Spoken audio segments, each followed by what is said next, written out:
Hello everyone, कैसे हैं आप सब। आई होप सब अच्छे होंगे। आज हम ओसीडी के बारे में बात करेंगे। ओसीडी क्या है, ओसीडी का इलाज क्या है, ओसीडी को कैसे दूर कर सकते हैं। सबसे पहले तो ओसीडी क्या है।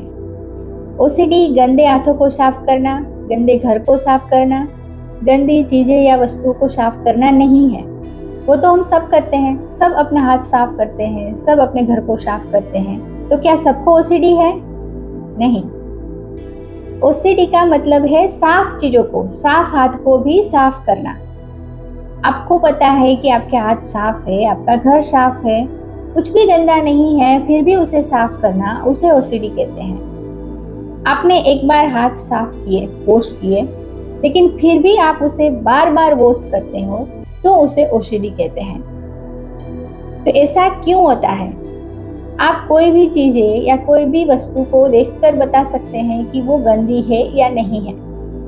कैसे पता चलता है? आपके आंखों से। आप उसे देखते हैं तब आपको पता चलता है कि वो गंदा है या नहीं है। आपके हाथ गंदे हैं, आपकी चीजें गंदी है या नहीं है, वो आपको कैसे पता चलता है? आप उसे देखते हैं तब। तो वो काम कौन करता है? आपकी आंखें करती हैं। लेकिन आपकी आंखों पर आपको विश्वास नहीं होता और आपका माइंड आपको कहता है, वो झूठी बातें आपको बताता है, झूठे वहम को बताता है कि वो चीजें गंदी है, आपके हाथ गंदे हैं। तो आप उसे मान लेते हैं और बार बार अपने हैंड वॉश करते हैं, चीजों को साफ करते हैं, तो वो ओसीडी है। तो सबसे पहले आपको क्या करना है? अपनी आंखों पर विश्वास करना है और माइंड को कंट्रोल करना है कि नहीं, ये चीजें साफ है, मेरे हाथ साफ है, मैंने एक बार उसे साफ किया है, अब मैं उसे साफ नहीं करूंगा या नहीं करूंगी। अब जितनी भी बार मुझे फोर्स करो, लेकिन मैं नहीं करूंगी, क्योंकि मुझे पता है वो साफ है। अगर आप इस तरह से अपने माइंड से लड़ते हो और उसे कंट्रोल करते हो, तो आप अपनी ओसीडी को दूर कर सकते हैं।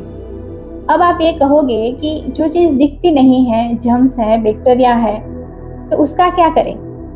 अगर जर्म्स और बैक्टीरिया आपको दिखते नहीं है, लेकिन आपको ये तो पता है ना कि आपने एक बार उसे साफ किया, वॉश किया है, तो हो सकता है कि उसमें अब जर्म्स ना हो, बैक्टीरिया ना हो। आप ऐसा भी तो सोच सकते हैं कि उसमें कुछ भी नहीं है। आप ऐसा क्यों सोचते हैं कि उसमें जर्म्स है, बैक्टीरिया है?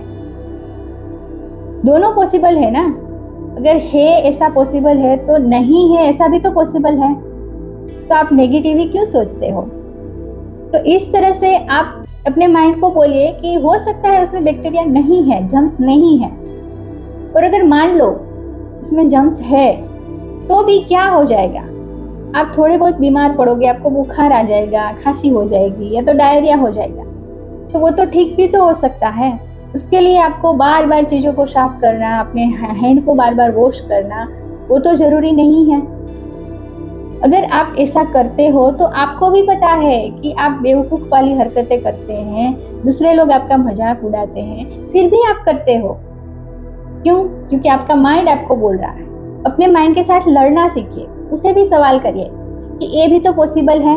अगर वो नेगेटिव बातें आपको बताता है, तो आप उसे पॉजिटिव बातों में बदलिए कि अगर उसमें जर्म्स है, तो हो सकता है उसमें जर्म्स नहीं भी है, और जर्म्स है भी तो भी मुझे कोई फर्क नहीं पड़ता, मुझे कुछ नहीं होने वाला। तो इस तरह से अपने माइंड को आप सवाल जवाब करिए और उसे कंट्रोल करने की कोशिश करिए, तभी आपकी ओसीडी दूर हो सकती है। जब तक आप अपने माइंड को कंट्रोल नहीं करोगे, तब तक आपकी ओसीडी दूर नहीं होगी। जब भी आपको ऐसा लगे कि आपका मन नहीं मान रहा है, तब आप दूसरे व्यक्ति को पूछ लीजिए कि वो साफ है या नहीं है। अगर वो बोलते हैं कि साफ है, सभी लोग बोलते हैं कि साफ है, सिर्फ आपको लगता है कि वो साफ नहीं है, तो आप ही गलत है। आपको उसे साफ नहीं करना चाहिए, अपने माइंड को कंट्रोल करना चाहिए। धीरे धीरे ही सही, लेकिन आप अपने मन के साथ लड़के, उसे सवाल जवाब करके, नेगेटिव थिंकिंग को पॉजिटिव थिंकिंग में बदल के आप अपनी ओसीडी को दूर कर सकते हैं। तो फ्रेंड्स, आज के लिए बस इतना ही। आई होप मैं ओसीडी के बारे में आपको कुछ समझा पाई। Thank you so much. मिलते हैं नेक्स्ट वीडियो में। Stay healthy, stay happy.